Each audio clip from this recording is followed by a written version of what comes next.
In this video, I'm just going to touch on a few things you should know, a few things to keep in mind for those who plan on visiting Panama City, Panama, okay, not Panama City, Florida. And I'm making this video because it's always good to do research and know a little something about the country you plan on visiting so you're not caught off guard or you're not caught in an unpleasant situation when you arrive there. The first thing to keep in mind when traveling to a new country and traveling here to Panama City specifically is when is the ideal time to visit?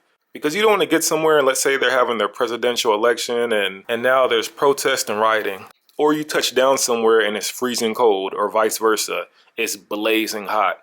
So it's good to know when's the best time to visit. Now this city has a tropical climate with two distinct seasons, dry and wet.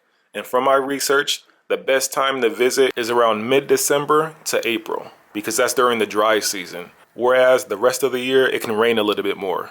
And I've heard that when it rains in this region, it pours. Not just here in Panama, but also Costa Rica and some other countries nearby. So basically, in essence, the first half of the year is considered the dry season and the ideal time to visit. Next up on the list is the currency, money.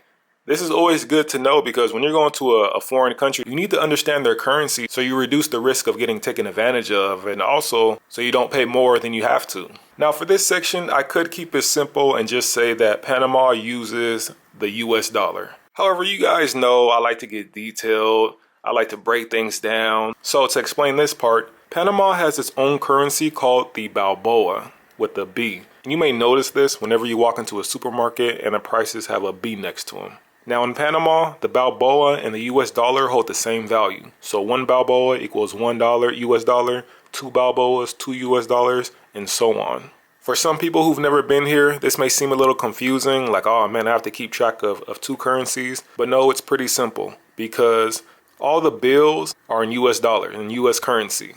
You'll only see Balboas in coins. And here's a picture of a few of them.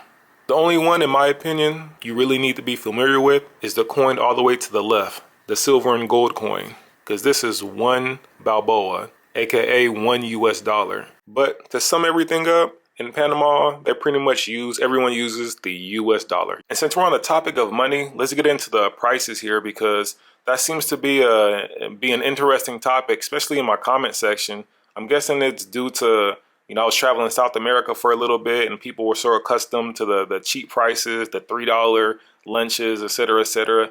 And now I'm here in Panama, man, prices are a little different.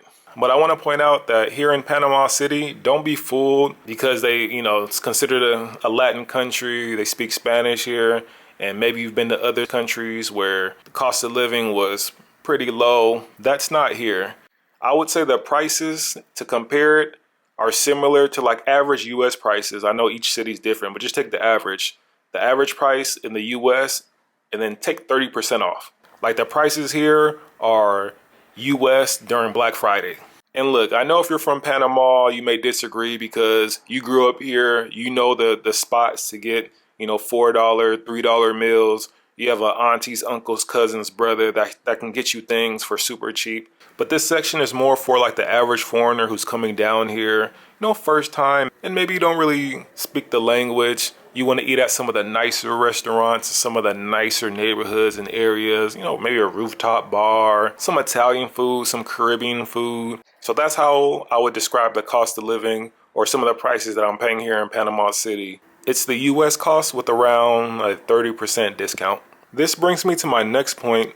And I would say this is probably factored into the price of living here, and that would be the safety. From all the Latin cities that I've lived in so far, I would say Panama has felt the safest. Keep in mind, I have no statistics or anything. I'm just going off living here, traveling around, filming, talking to people. And I've met another person who felt the same. Shout out to Carl if you're watching.